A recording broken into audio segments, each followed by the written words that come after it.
Welcome to the In Chamber, the place where we focus on the issues and people that shape business success. I'm your host, Rebecca Patrick. I'm the Senior Vice President of Communications for the Indiana Chamber of Commerce. In Chamber is presented by Work and Learn Indiana. Today we're talking to Fred Payne, Commissioner of the Indiana Department of Workforce Development. Thank you for joining us. Let's dive right in. Workforce development is so key to the success of employers and working Hoosiers. You've previously talked about every group needing to do their part.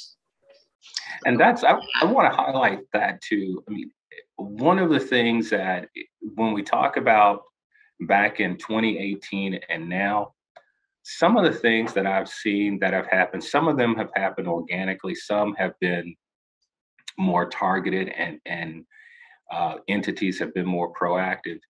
It's the engagement with both between the employer community, the educational community, and government. I think the engagement amongst those groups and the not-for-profit industry as well. The engagement now is at a higher level than it has been at any other time than I can remember. We have partnerships with the chamber. We have, of course, our partnerships with the regions and the various educational and training providers and institutions. But there is an appetite right now, and employers are knowing that they have to engage. The business community is very ready and willing to do that, and that's happening. And it's happening at a higher rate. And I want to make sure that we are creating processes and we're creating avenues to not only accelerate that, but to deepen it. Because in the workforce environment, government can't do it alone. Businesses can't do it alone. We all have a role to play in this, and we could be a force multiplier for each other. Very true. It's such a big issue that we're trying to improve, that it is going to take everyone engaged to make a real improvement. For those who may not know, talk a little bit about sort of the specific training opportunities that DWD has for both individuals and employers. Okay. Sure. We have, specifically, I'll talk a little bit about our Next Level Jobs program. Our Next Level Jobs program, is sort of a two-sided coin. On the one side of the coin, that side of the coin is focused specifically on employers. It's called our Employer Training Grant Program. And with that Employer Training Grant Program, we provide $5,000 per person, up to $50,000 per employer, to hire, train, and retrain employees. And they have to train or hire those people into what we call the high wage, high demand jobs that are, there's a big demand for them, and they have a high wage. So we provide that reimbursement for those employers to help supplement some of the cost. So that's the employer side of that coin. And then when you flip it and you're on the other side of the coin, for the individual person, we have our Workforce Ready Grant Program. And with this program, it's designed for an individual who is looking for a specific training opportunity. So, for example, an individual who wants to become a computer coder, they go to our Next Level Jobs website and they find a training provider who provides computer coding. They register, and then we pay the cost of that training for that individual. And that program is called our Workforce Ready Grant Program. And both of those programs, the Employer Training Grant Program and the Workforce Ready Grant Program, both of those have been pretty successful over the past few years. On our Employer Training Grant Program, we've engaged with a little bit more than 1,400 employers and trained more than 21,000 people in that program. And on our Workforce Ready Grant Program, between the certification programs, where certifications that are not leading to a degree, and then plus those certs that do lead to a degree, more than 40,000 people have been enrolled and trained in those programs. So they are actually moving the needle. And those employees who've engaged in the program, particularly our employer training grant program, they've seen wage gains after they've completed the training. So those programs are still a part of what we provide here. But then we also want to make sure that we're focusing on the those individuals who may not have a high school equivalency or a diploma, because we are trying to ensure that individuals not only get a high school equivalency, but they also get some type of certification along with that. Back when I came into this role, the governor had a goal of increasing the number of individuals um, who needed to get a high school diploma, to get at least 30,000 of those a high school equivalency. And since that time, we've helped to get over 40,000 individuals a high school equivalency. So our adult education program is out there moving the needle, and that program has been um, it's been one of these programs that's really helped quite a few individuals in not only skill gains, but also in providing good opportunities for them to have a pathway for some additional certifications. Definitely. We can just spend a couple minutes or now talking the last 2 years, how that impacted the agency Mhm. and some of the things you may have learned or changed as a result.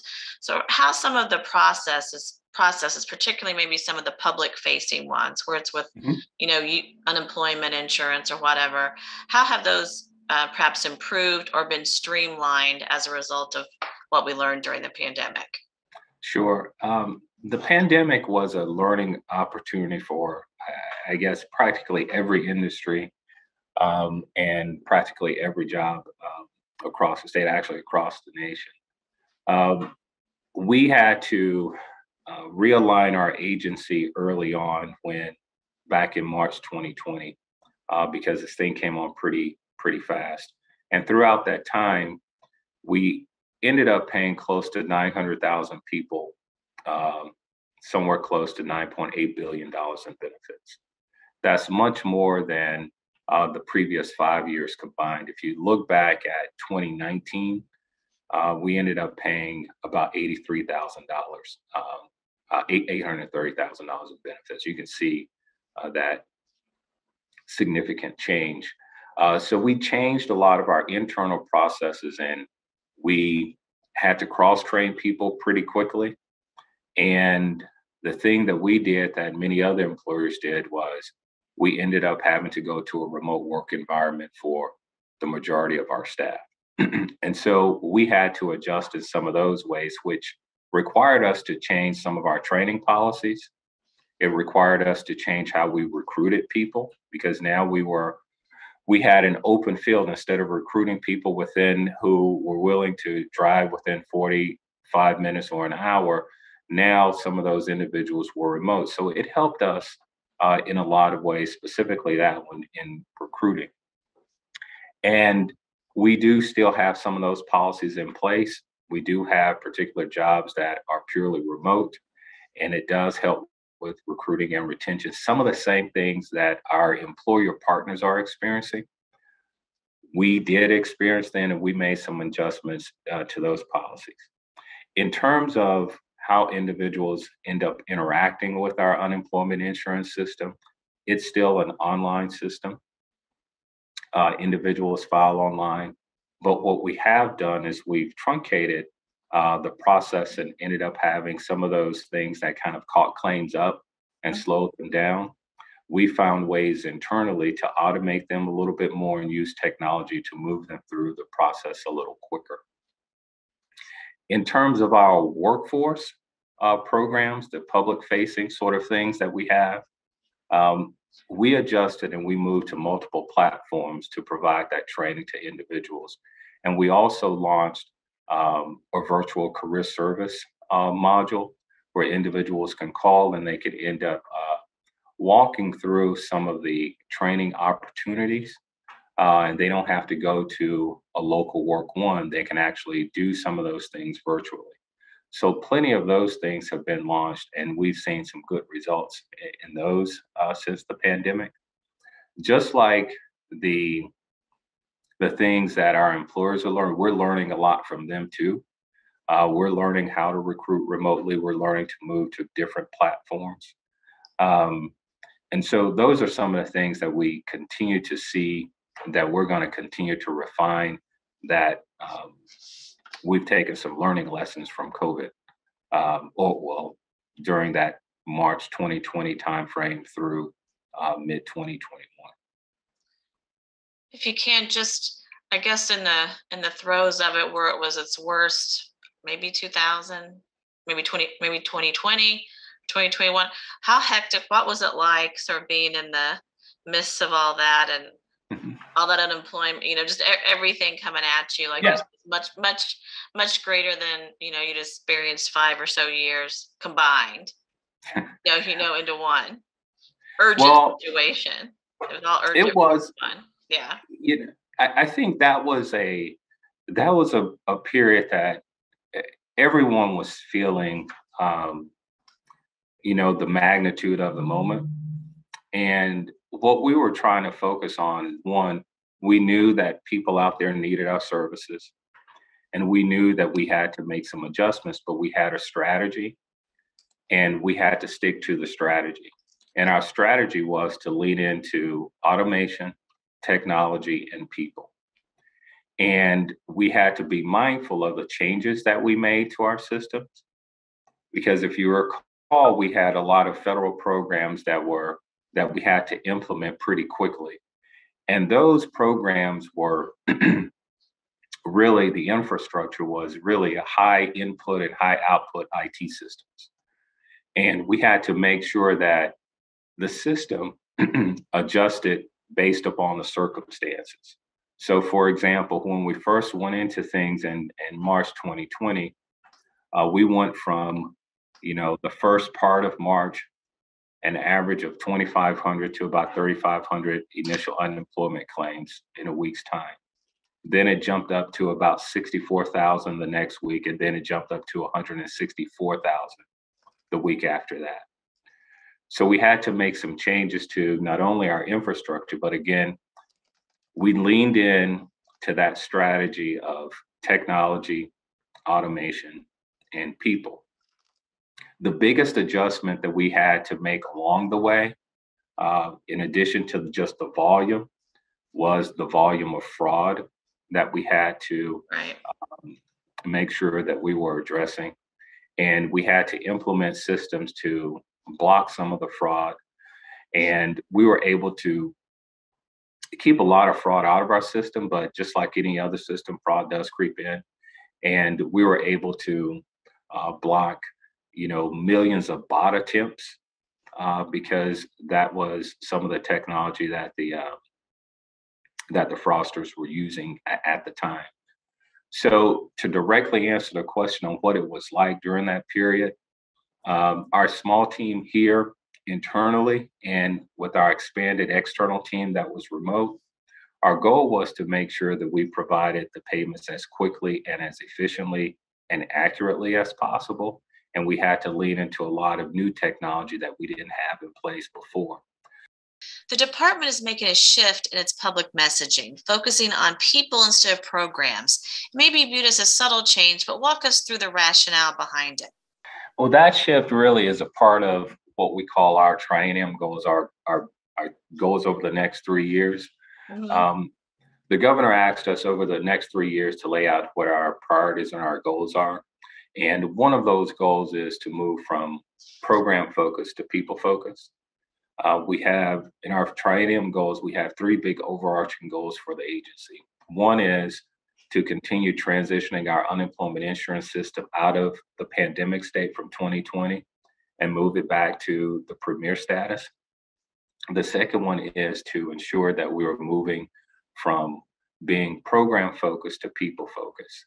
And what we mean by that is, generally we have, like every organization, you have a good program that's working really well, right?